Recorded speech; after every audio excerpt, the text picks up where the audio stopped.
मेरा नाम शिप्रा है। मेरी उम्र 25 साल है। मेरी शादी को लगभग 6 साल हो चुके थे। मेरी ससुराल में मेरे पति के अलावा उनका एक छोटा भाई भी था जो कि अपनी नानी के घर अमरोहा में रहता था। मेरा देवर 6 साल का था तभी मेरे सास ससुर की मौत हो गई थी। मेरे पति की कोई बहन नहीं थी, सिर्फ 2 भाई ही थे। मेरे पति की भी ज्यादा कोई उम्र नहीं थी, उनकी उम्र भी 27 साल थी और अब मेरा देवर 16 साल का हो चुका था। जब मेरा देवर 6 साल का था और उसके माता पिता इस दुनिया से चले गए थे तो उसके नाना नानी अपने साथ मेरे देवर को ले गए थे क्योंकि वो उस टाइम बहुत छोटा था। मेरे पति काफी समझदार और बड़े थे, वो भी अपने नाना नानी के घर चले गए थे। लेकिन जब वो जवान हुए तो उनके नाना नानी ने उनकी शादी जल्दी ही करने का फैसला कर लिया। मेरे पति की शादी मेरे साथ कर दी गई। उसके बाद मेरे पति ने फैसला किया कि अब शादी हो जाने के बाद वो अपने नाना नानी के घर पर नहीं रहेंगे बल्कि अपने माता पिता के घर बरेली शहर में जाएंगे। मेरी शादी हुई तो अमरोहा में थी, लेकिन शादी के 1 महीने के बाद मेरे पति मुझे मेरे असली ससुराल मतलब मेरे सास ससुर के घर में लेकर आ गए थे। नाना नानी को भी इस बात पर कोई ऐतराज नहीं था। मेरे पति ने बरेली में ही नौकरी करना शुरू कर दिया था, जबकि मेरा देवर अभी अपने नाना नानी के घर में ही रह रहा था और उसकी उम्र 16 साल हो गई थी। मेरी शादी को लगभग 6 साल गुजर गए थे और इस घर में मैं अकेली ही रहती थी। एक बार मेरी ज्यादा तबीयत खराब हो जाने पर जब मेरा देवर हमारे घर पर आया और वो मार्केट से सब्जी लेकर आया तो वो रोज सब्जी के साथ साथ 50 रुपए की फिटकरी भी लेकर आता था। झिझक की वजह से मैं उससे कुछ भी नहीं पूछ पाती थी क्योंकि वो मेरा देवर था और फिटकरी को लेकर खामोशी से मैं एक डिब्बे में रख दिया करती थी।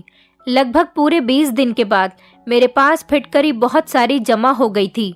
आखिरकार मैंने एक दिन अपने देवर को बुलाकर इसकी वजह पूछी तो जो मेरे देवर ने मुझे वजह बताई उसे सुनकर तो मेरे होश ही उड़ गए थे, क्योंकि उसने मुझे जब फिटकरी लाने की वजह बताई तो मैं खुद भी कंफ्यूजन में चली गई थी। मेरे देवर की उम्र 16 साल थी। दर्द से मेरा बुरा हाल हो रहा था और मुझसे घर का कोई काम भी नहीं होता था।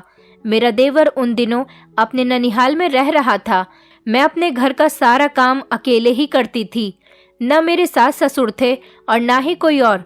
इस बड़े से घर में मैं अकेली ही रहती थी अपने पति के साथ।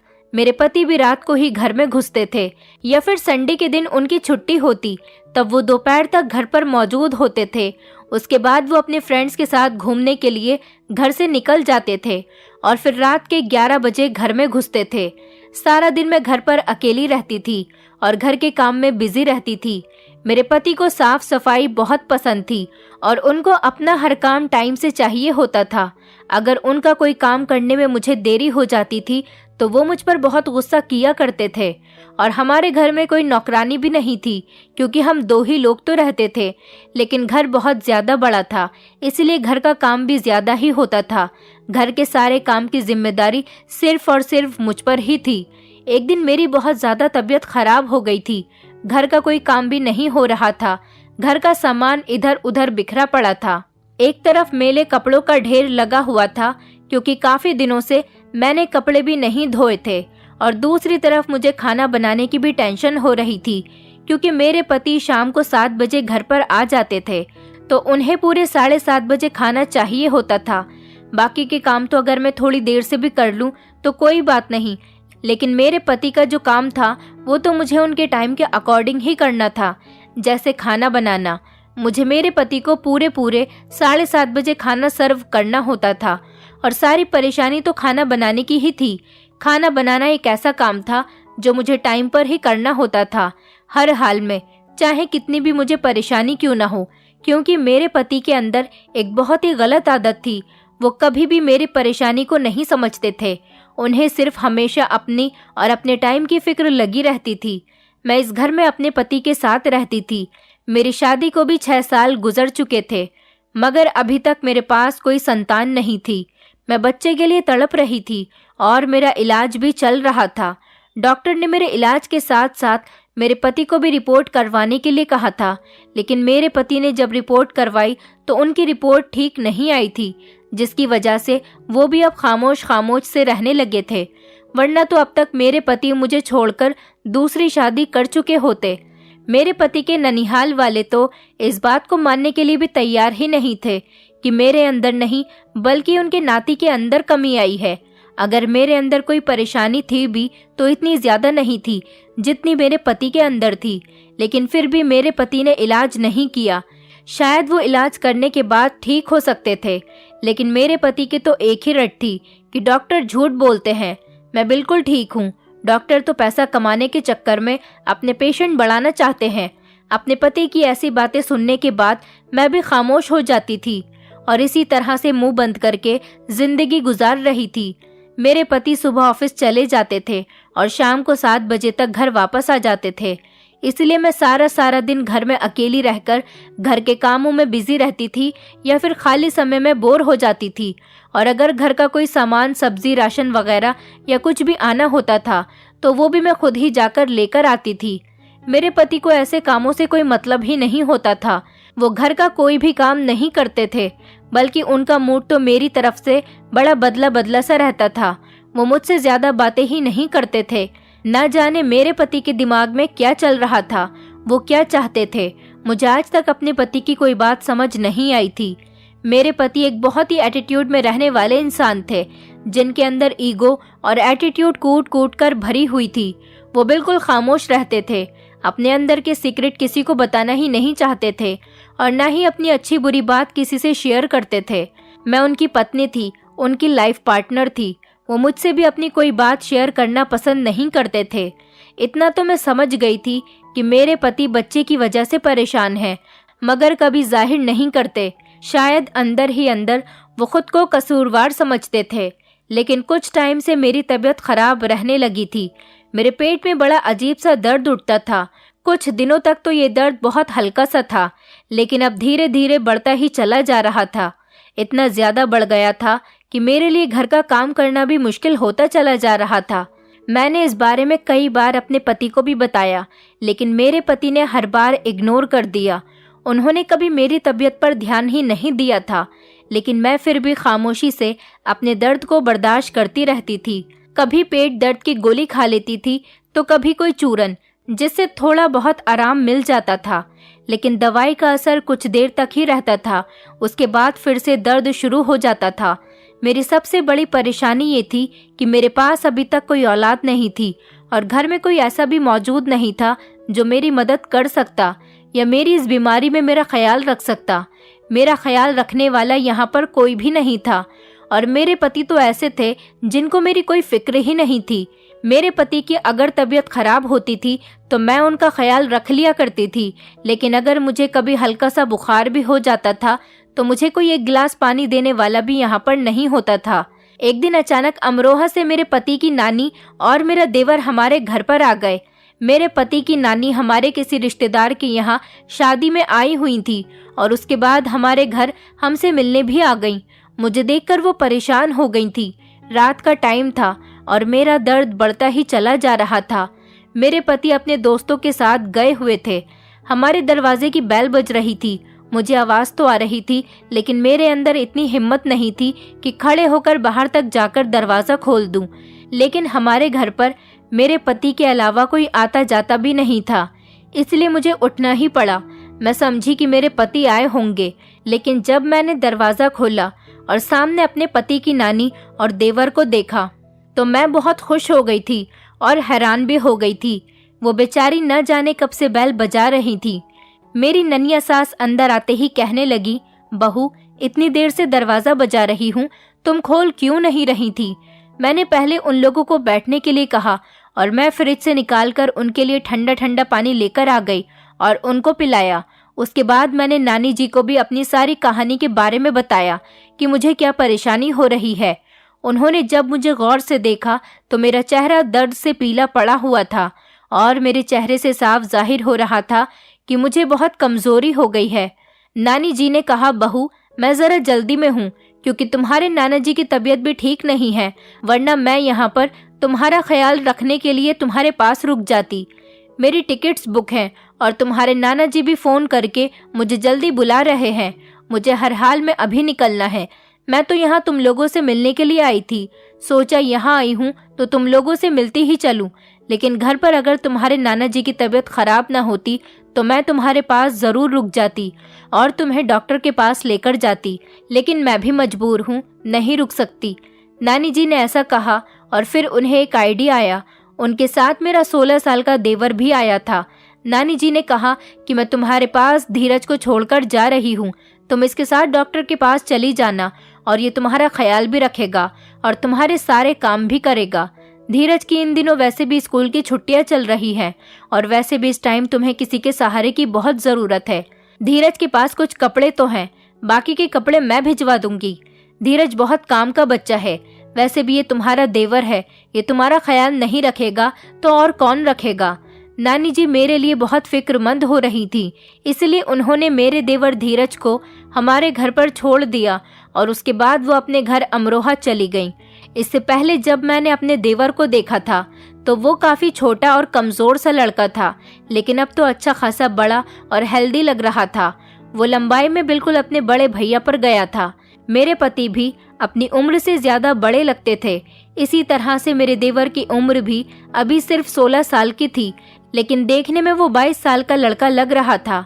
जिसके साथ साथ धीरज बहुत खामोश बिहेवियर वाला लड़का था और उसका नेचर भी अच्छा था, लेकिन वो मुझसे अभी ज़्यादा घुला मिला नहीं था क्योंकि वो हमारे घर पर नहीं रहता था और मेरे साथ ज़्यादा टाइम नहीं रह पाया था। नाना नानी जी का घर भी हमारे घर से बहुत दूर था और अपनी पढ़ाई की वजह से वो यहाँ पर आता भी नहीं था और हम लोग उनसे दूर यहाँ पर अपनी परेशानियों में उलझे हुए थे। बस कहीं जाने का टाइम ही नहीं मिलता था। फिलहाल नानी जी 2-3 घंटे मेरे पास रुककर चली गई थी और धीरज मेरे पास रुक गया था। नानी जी के कहने पर वो मुझे अगले दिन डॉक्टर के पास भी ले गया था। मेरे पति को भी धीरज के घर आने से बहुत खुशी मिली थी। डॉक्टर के यहाँ मैं खुद भी जा सकती थी, लेकिन अकेले जाने से मुझे बहुत डर लगता था क्योंकि मैं ज़्यादा रास्ते नहीं जानती थी। हमारा घर बहुत सुनसान एरिया में था, इसलिए मैं घर से ज़्यादा बाहर भी नहीं निकलती थी और अस्पताल भी हमारे घर से बहुत दूर था, तो जाते जाते बहुत देर हो जाती थी। धीरज मुझे अपने भैया की बाइक पर बैठाकर डॉक्टर के पास लेकर चला गया था। लगभग 20 मिनट का रास्ता तय करने के बाद हम अस्पताल तक पहुंच गए थे। काफ़ी देर के बाद मेरा नंबर आया तो मैं धीरज के साथ ही डॉक्टर के केबिन में चली गई थी। धीरज भी एक तरफ को साइड में खामोशी से बैठ गया था। डॉक्टर ने मेरा अल्ट्रासाउंड किया और एक बड़ी अजीब सी बीमारी के बारे में बताया था। डॉक्टर ने बताया था कि ये एक ऐसी बीमारी है जो बढ़ती हुई उम्र के साथ साथ बढ़ती रहती है। हमारे देश में लगभग 80% औरतों के अंदर ये प्रॉब्लम पाई जाती है। इस बीमारी में 2 तरह की तकलीफ होती है। एक तो इसमें औलाद नहीं हो पाती और पेट में बहुत तेज दर्द होता है। ये बीमारी यूट्रस में सूजन की वजह हो सकती है। आपके यूट्रस पर सूजन आ गई है। अगर औरत को पहले से ही बच्चा होता है तो फिर उसका दूसरा बच्चा बहुत मुश्किल से होता है और बहुत टाइम के बाद होता है। इसका इलाज सिर्फ इतना है कि औरत को लंबा इलाज करना होता है, लगभग 1 साल का, और परहेज तो बहुत ही ज़्यादा करना है। और इसका हल सिर्फ यही है कि आपको जल्द से जल्द अपनी इस सूजन को ख़त्म करना होगा, वरना आप कभी मां नहीं बन सकेंगी। मैंने डॉक्टर से पूछा इसमें इलाज का कितना खर्चा आ जाएगा, तो डॉक्टर ने बताया कि लगभग आपके इलाज का खर्च 1 महीने में 20,000 रुपए तक आ जाएगा, क्योंकि हम आपकी बच्चेदानी के ऊपर से सूजन हटाने के लिए नई नई दवाइयों का उपयोग करेंगे, जिसकी वजह से आपको दर्द से भी सहायता मिलेगी। दवाई के जरिए हम आपके शरीर की सारी सूजन खत्म कर देंगे और तब बच्चेदानी की सूजन को खत्म करने पर ध्यान देंगे, ताकि आने वाले टाइम में आपकी गोद भर सके और आपके पास संतान आ सके और आप इस तकलीफ से भी आज़ाद हो जाएंगी। इसलिए मैं आपको अच्छी दवाई दूंगी और आपका अच्छा इलाज करूंगी, लेकिन आपको कुछ रिपोर्ट्स करवानी होंगी। उसके लिए आपको लगभग 10,000 रुपये रिपोर्ट्स के लिए देने होंगे। धीरे धीरे ट्रीटमेंट शुरू होगा तो आपकी बॉडी पर काफ़ी असर फील होने लगेगा और आपका दर्द भी कम होने लगेगा और दर्द एक दिन बिल्कुल ठीक हो जाएगा, क्योंकि जिस इंसान के शरीर में सूजन होती है उसको काफ़ी सारी प्रॉब्लम्स हो जाती हैं। पैसों की बात सुनकर तो मैं खामोश हो गई थी, क्योंकि 10,000 रुपये मेरे लिए बहुत बड़ी रकम थी। इस महंगाई के दौर में तो अपने घर का खर्चा करना ही बड़ा मुश्किल हो रहा था और अब फिर डॉक्टर का खर्चा करना मुझे थोड़ा मुश्किल लग रहा था। अब मैं इतने ज़्यादा पैसों का बंदोबस्त कैसे करती। मेरे पास तो सिर्फ 2 या 3 हज़ार ही रहते थे। 2 दिन की दवाई लेने के बाद खामोशी से उठकर हम लोग वहाँ से चले आए थे। सारे रास्ते मुझे यही टेंशन हो रही थी कि इलाज के लिए पैसों का बंदोबस्त कैसे होगा, और टेंशन की वजह से मेरी हालत ख़राब होती जा रही थी, क्योंकि मेरे पति मुझे खर्च करने के लिए पैसे नहीं देते थे। कभी कभी पैसे दे दिया करते थे और उन्हें तो मेरी कोई फिक्र ही नहीं रहती थी। अगर मैं उन्हें अपनी तबीयत के बारे में बताती और इलाज के पैसे मांगती तो वो उस पर भी ध्यान नहीं देते, इसलिए मुझे टेंशन ज़्यादा हो रही थी। 2 घंटे बाद जब हम घर पहुँचे तो मैं बहुत ज़्यादा उदास हो गई थी और मेरा दर्द भी बहुत बढ़ गया था। अभी धीरज ने मेरी हालत देखी तो मुझसे कहा कि भाभी आप आराम करो, मैं आपकी दवाई लेकर आता हूँ। पहले तो धीरज ने मुझे खाना सर्व किया और उसके बाद मुझे दवाई दी। दवाई खाने के बाद मैं थोड़ी देर सोने के लिए लेट गई थी, लेकिन मेरे दिमाग में यही था कि मुझे खाना बनाना है। घर के बहुत सारे काम भी पड़े हुए हैं। मुझे दर्द में भी आराम नहीं मिल पा रहा था। फिर मुझे शाम की चाय भी बनानी थी। मैं ये सब कुछ सोच ही रही थी कि इतने में ही धीरज चाय का कप लेकर मेरे कमरे में आ गया और खामोशी से रखकर वापस चला गया। मैंने चाय पी तो मुझे दर्द से कुछ आराम मिल गया था। मैंने कभी पहले सुना था कि पेट में अगर दर्द हो तो कोई गर्म चीज़ पीनी चाहिए। फिर मुझे याद आया कि मुझे कपड़े भी तो धोने हैं, कपड़े भी बहुत हो गए हैं और फिर रात का खाना भी बनाना है। शाम के 6 बज चुके थे। मेरे पति 7 बजे आते थे तो उन्हें 7:30 बजे खाना चाहिए होता था। मैं जैसे ही खाना बनाने के लिए उठकर किचन की तरफ गई तो मैंने देखा कि मेरा देवर किचन में खड़ा हुआ खाना बना रहा था। मैंने बड़ी हैरानी से उसकी तरफ देखा तो उसने कहा, भाभी मुझे आदत है, मैं नानी के घर भी नानी के साथ काम में मदद करवा देता हूँ। आपको खाना बनाने की कोई ज़रूरत नहीं, मुझे दाल और रोटी बनाना आता है, मैं दाल रोटी बना लूँगा। मैंने अपने देवर से कहा, नहीं, तुम्हारे भैया को हर किसी के हाथ का खाना पसंद नहीं आता, इसलिए खाना तो मुझे ही बनाना पड़ेगा। धीरज की बातें मुझे बड़ा हैरान कर रही थी। वो लगभग 16 साल की उम्र का लड़का था और बातें कोई 20-22 साल वाले समझदार लड़के की तरह कर रहा था। कुछ बच्चे टाइम से पहले ही जवान और समझदार हो जाते हैं। धीरज भी उन्हीं लड़कों में से एक था। मैंने धीरज से कहा, तुम खाना मत बनाओ, जैसा भी होगा मैं खुद खाना बना लूंगी। आज खाने में सब्जी बना लेते हैं, इसलिए तुम मार्केट से जाकर सब्जी ले आओ। तुम बस मुझे सब्जी ला दो, मैं खाना बनाना शुरू करती हूँ। मैंने धीरज को पैसे दिए और वो सब्जी लेने के लिए बाजार चला गया था। थोड़ी देर के बाद जब वो घर वापस आया तो मैंने सामान चेक किया। सारा सामान पूरा था, लेकिन एक बड़ी अजीब सी चीज थी जो सामान के साथ ही निकली थी। मैंने बड़ी हैरानी से पैकेट को खोल कर देखा तो उसके अंदर फिटकरी थी। धीरज बाजार से फिटकरी लेकर आया था। मैं सोच में पड़ गई थी कि वो ये फिटकरी क्यों लेकर आया है, लेकिन मैंने उसे फिटकरी के बारे में कुछ नहीं पूछा। मुझे लगा कि शायद वो गलती से लेकर आ गया होगा। लेकिन अगले दिन फिर जब मैंने अपने देवर से सामान मंगाया तो सामान के अंदर फिर से फिटकरी निकली। अब वो हर दिन ही सामान के साथ साथ मार्केट से फिटकरी लाने लगा था। मैं उससे कुछ भी मंगवाती तो वो 50 रुपए की फिटकरी जरूर लेकर आता था। मैं उस फिटकरी को एक डिब्बे में करके रख दिया करती थी, लेकिन इतनी ज्यादा फिटकरी मेरे पास इकट्ठी हो गई थी कि फिटकरी का पूरा डब्बा ही भर गया था। यहाँ तक कि फिटकरी का ढेर लग गया था। मेरा देवर धीरज बड़ा मासूम लड़का था और बहुत सीधा था। मेरे अंदर हिम्मत नहीं हो रही थी कि मैं उससे फिटकरी के बारे में किस तरह से पूछूं कि वो आखिर सामान के साथ साथ फिटकरी क्यों लेकर आता है। धीरज के आने से सिर्फ मुझे ही नहीं बल्कि मेरे पति को भी बहुत आसानी हुई थी।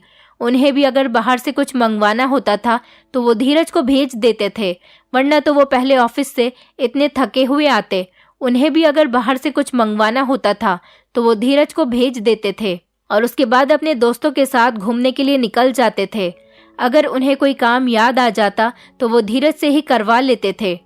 धीरज के आ जाने से हम दोनों पति पत्नी के काम बहुत आसान हो रहे थे। जिन पति पत्नी के बच्चे नहीं होते उनका दर्द शायद ही दुनिया में कोई समझ सकता है। हम पति पत्नी भी इस तरह की परेशानी से ही गुजर रहे थे। मेरे पति में तो कमी थी, लेकिन अब मेरे अंदर भी तरह तरह की बीमारियां पैदा हो गई थीं और मेरे पास अब इलाज करवाने के पैसे भी नहीं थे। मेरे पति तो इलाज करने में मेरा साथ नहीं दे सकते थे। इधर धीरज हम दोनों पति पत्नी के लिए बहुत सारी आसानी पैदा कर रहा था, लेकिन उसके साथ ही धीरज एक बहुत बड़ी प्रॉब्लम खड़ी कर रहा था, और वो प्रॉब्लम थी फिटकरी की। मैंने सुना था कि फिटकरी औरतों की काफ़ी सारी बीमारियों को दूर करती है, और इन्हीं बीमारियों को ख़त्म करने के लिए फिटकरी का इस्तेमाल किया जाता है। ये सारी बातें मुझे पहले से ही पता थीं, क्योंकि मैंने लोगों को इस तरह की बातें करते हुए सुना था। लेकिन मुझे अपने देवर से ये बात पूछने में बहुत शर्म आ रही थी कि आखिर वो फिटकरी क्यों लेकर आता है। क्या उसने मेरी और डॉक्टर की सारी बातें सुन ली थी? मैं तो यही सोच सोच कर थक चुकी थी। कभी कभी तो मुझे गुस्सा आ जाता था कि अपने देवर से मना कर दूं कि वो फिटकरी घर में लेकर ना आया करे, लेकिन मैं कुछ भी नहीं कर सकती थी। वो मेरा देवर था, मैं उससे गुस्से में बात नहीं कर सकती थी, और फिर वो मेरी इतनी मदद कर रहा था। एक दिन मैंने बड़ी हिम्मत करके धीरज से सवाल किया फिटकरी के बारे में कि तुम रोजाना 50 रुपए की फिटकरी घर में लेकर क्यों आते हो। मेरा सवाल सुनने के बाद धीरज ने मुझे एक ऐसी बात बताई जिसे सुनकर मेरे होश उड़ गए थे, और मैं धीरज की बातों को सोचती रही। धीरज ने बताया कि फिटकरी लाने का मतलब यह है कि हम पति पत्नी रात को कमरे में आपस में बातें करते थे। मेरे पति मुझसे झगड़ रहे होते थे और हमारा झगड़ा धीरज दरवाजे पर कान लगाकर सुन रहा होता था। ये बात तो मुझे बड़ी शर्मिंदा करने वाली लगी थी। मैं अपने देवर की बात सुनकर शर्मिंदा हो गई थी। मेरा दिल कर रहा था कि मैं अपने देवर की नजरों से गायब हो जाऊं। अब मुझे सब कुछ समझ आ गया था। मेरे दिमाग में दूर दूर तक ये बात नहीं थी कि इस बात के बारे में कभी धीरज जान जाएगा, जिससे मैं सारी बातें छुपाती थी। उसने मेरे और मेरे पति के बीच की बातों को सुन लिया था। मैं समझ गई थी कि वो मुझे रोज फिटकरी क्यों लाकर देता था, लेकिन वो मुझसे कह नहीं पाता था कि मैं इसे इस्तेमाल कैसे करूं। मैं भागकर अपने कमरे के अंदर चली गई और कमरे के दरवाजे को अंदर से बंद करके खूब फूट फूट कर रोने लगी थी। एक तरफ मुझे बच्चा ना होने की परेशानी थी, तो दूसरी तरफ ये परेशानी, और ये एक ऐसी शर्म की बात थी कि मेरे देवर को मुझसे कहते हुए शर्म आ रही थी। थोड़ी देर के बाद धीरज ने मेरे कमरे का दरवाजा खटखटाया। उसने मुझसे कहा कि भाभी, मैं सुबह को नाना नानी के घर वापस जा रहा हूँ। अब और दिन मैं यहाँ पर नहीं रह सकता। आपके और भैया के साथ रहकर यहाँ पर मुझे बहुत खुशी हुई। मैंने कुछ नहीं बोला था। मैं इतनी ज्यादा शर्मिंदा हो रही थी कि मैं उससे नजरें नहीं मिला पा रही थी, और इतनी ज्यादा गिल्टी फील कर रही थी कि उससे ये भी नहीं कह सकती थी कि तुम थोड़े दिन और रुक जाओ। अगला दिन निकलते ही धीरज 6 बजे की ट्रेन से अमरोहा वापस चला गया था। उसके यहाँ पर होने से मुझे बहुत ज़्यादा आसानी थी, और उसके जाने के बाद दिन ब दिन परेशानी बढ़ती चली जा रही थी। धीरज को गए हुए लगभग 1 हफ्ता हो गया था। एक दिन मैं फिटकरी के डिब्बे को निकालकर बाहर ले आई। उस फिटकरी को देखकर मुझे धीरज की बातें याद आने लगी थी, तो बड़ा अजीब सा एहसास हुआ। मेरा दिल किया कि मैं ये सब बाहर कचरे में फेंक देती हूँ, लेकिन फिर मैंने सोचा कि धीरज ये सब कुछ मेरी भलाई के लिए ही तो कर रहा था। उसने कुछ गलत तो नहीं किया था। मैंने थोड़ी सी फिटकरी उठाई और नहाने के पानी में डाल दी। थोड़ी देर के बाद वो फिटकरी पानी में घुल गई, तो मैं उस पानी से नहा ली। मैं काफ़ी दिनों तक उस फिटकरी वाले पानी से नहाती रही, और फिर धीरे धीरे मेरी बीमारी ख़त्म हो गई। मेरी यही बीमारी थी। मेरी बॉडी से बहुत ज़्यादा बदबू आती थी, और मैं घर में अकेली रहती थी, इसीलिए कोई इस बदबू को ज़्यादा महसूस नहीं कर पाता था। लेकिन मेरे पति तो रात को मेरे साथ रहते थे। मैं खुद को साफ सुथरा रखने की बहुत कोशिश करती थी, लेकिन ये एक बीमारी थी। रोज़ाना मैं फिटकरी वाले पानी से नहाती थी। धीरे धीरे नहाते हुए मुझे लगभग 1 महीना गुजर गया था, और मेरी बॉडी से बदबू खत्म होती जा रही थी। यहाँ तक कि मेरी सारी बीमारियाँ भी कम होने लगी थी। पहले तो रोज़ मेरे पति मुझसे झगड़ा किया करते थे इस बात पर। मेरे पति यही कहते थे कि मुझे तुम्हारे शरीर से बहुत बदबू आती है। एक रात मेरे पति इसी बात पर मुझसे झगड़ा कर रहे थे। तभी धीरज ने हमारी बातें सुन ली थी, और उसने बताया कि आपकी बातें सुनने के बाद ही मैं रोज़ाना आपके लिए बाजार से फिटकरी लेकर आता था, ताकि मैं उस पानी से नहाकर अपनी बीमारी से जान छुड़ा सकूं। धीरज ने बताया कि अमरोहा में उसके पड़ोस में रहने वाले एक आदमी को भी यही बीमारी हो गई थी। उसके रोज़ाना नहाने के बावजूद भी उसके शरीर की बदबू नहीं जाती थी, और इसी वजह से उसकी पत्नी उसे छोड़कर चली गई थी। वो लोगों को मुंह दिखाने काबिल नहीं रहा था। उसने बताया कि हम आस पड़ोस के लोग भी उससे दूर ही रहा करते थे, लेकिन उसने फिर किसी डॉक्टर का इलाज किया। डॉक्टर ने बताया कि तुम फिटकरी वाले पानी से नहाना शुरू कर दो, धीरे धीरे तुम्हारी परेशानी खत्म हो जाएगी। और जैसे ही उस आदमी ने फिटकरी वाले पानी से नहाना शुरू किया तो उसकी सारी बीमारी खत्म हो गई और उस आदमी की दूसरी शादी भी हो गई थी। मैंने महसूस किया कि मेरी बॉडी से निकलने वाली बदबू की वजह से मेरे पति मुझसे रोज झगड़ा करते रहते थे। अब उनकी ये शिकायत भी खत्म हो गई थी। मैं हैरान थी कि कैसे मेरी परेशानी मेरा देवर समझ गया था और उसने मेरी मदद की, वरना मुझे तो लग रहा था कि मेरी इस बदबू वाली बीमारी के बारे में अगर किसी को पता चल गया तो मेरी बड़ी इंसल्ट होगी। लेकिन मेरे देवर ने मेरी सारी परेशानी खत्म कर दी थी। वो मुझे बताने में बहुत शर्माता था और मैं भी बहुत शर्माती थी, और इसी शर्मिंदगी की वजह से मैंने कभी उससे ये सवाल नहीं किया था। लेकिन धीरज के चले जाने के बाद मुझे ऐसा लगता था कि मेरे पति के घर के साथ साथ उसका भी इस घर पर उतना ही हक है। मैंने अपने पति से कहकर धीरज को हमारे घर परमानेंट रहने के लिए बुला लिया था और मेरी जिंदगी से अकेलापन भी दूर हो गया था। नाना नानी जी ने धीरज को हमारे घर पर भेज दिया था। धीरे धीरे मेरी बीमारी भी दूर हो गई थी। मैंने अपने सोने के कुंडल बेच दिए और अपना इलाज भी करवा लिया था। वैसे तो मेरा इलाज इतना ज्यादा लंबा भी नहीं चला था, क्योंकि फिटकरी के पानी से मेरे पेट की सूजन भी कम हो गई थी। अब मुझे वो दर्द भी होना बंद हो गया था। मेरा देवर हमारे घर पर आकर रहने लगा था। डॉक्टर से मेरे पति का भी ट्रीटमेंट शुरू हो गया था। मेरे पति अब मुझसे खुश रहने लगे थे। डॉक्टर ने दवाई के तौर पर मुझे कुछ गोलियां दी थी। वो मुझे अपने पति को पानी में मिलाकर देनी होती थी। मेरे पति उस दवाई को आसानी से खा लेते थे, क्योंकि मेरे पति रात को सोने से पहले गर्म पानी पीते थे। मेरी दवाई भी चल रही थी और मेरे पति भी अपना इलाज ठीक तरह से कर रहे थे। लगभग 3 महीने इलाज करने के बाद मुझे पता चला कि मैं माँ बनने वाली हूँ। मुझे तो इस खबर पर यकीन ही नहीं आ रहा था। मेरी खुशी के ठिकाने ही नहीं थे। मुझे यकीन नहीं हो रहा था कि इतनी जल्दी इलाज करने के बाद मुझे माँ बनने की खुशी मिल जाएगी। मेरे पति की भी खुशी के ठिकाने नहीं रहे थे। भगवान ने मेरी सोनी गोद भी भर दी थी। 9 महीने पूरे होने के बाद मैंने एक प्यारे से बेटे को जन्म दिया था। मेरे पति ने पहले मेरे साथ जैसा भी बिहेवियर किया था उसके लिए मुझसे माफ़ी मांग ली थी। कहने लगे, आज के बाद मैं कभी तुमसे नाराज़ नहीं रहूँगा और हमेशा तुम्हारा ख्याल रखूँगा। अब मैं अपने पति और अपने बेटे के साथ इतनी ज़्यादा खुश हूँ कि मैं आप लोगों को बता भी नहीं सकती, क्योंकि धीरज ने जो हमारे साथ किया था उसके बाद मेरे पति को एहसास हो गया था कि धीरज ने मेरा देवर होते हुए मेरा इतना ज़्यादा साथ दिया था जितना कभी मेरे पति ने सोचा भी नहीं था। अब मेरा बेटा 4 साल का हो गया और मैंने अपने देवर धीरज की भी शादी कर दी। पहले मैं इतने बड़े घर में अकेली रहती थी। अब मेरे साथ मेरा बच्चा और मेरी देवरानी भी थी। हम लोग अपने परिवार में बहुत खुश हैं। ऐसा लगता है जैसे दुनिया भर की सारी खुशियाँ एक साथ हमें मिल गई हैं। दोस्तों, उम्मीद करती हूँ आपको हमारी कहानी पसंद आई होगी। कहानी पसंद आई है तो वीडियो को लाइक करें, चैनल पर नए हैं तो चैनल को सब्सक्राइब करें और हाँ, नोटिफिकेशन बेल को ज़रूर दबाएं ताकि अगली अपडेट सबसे पहले आपको मिले।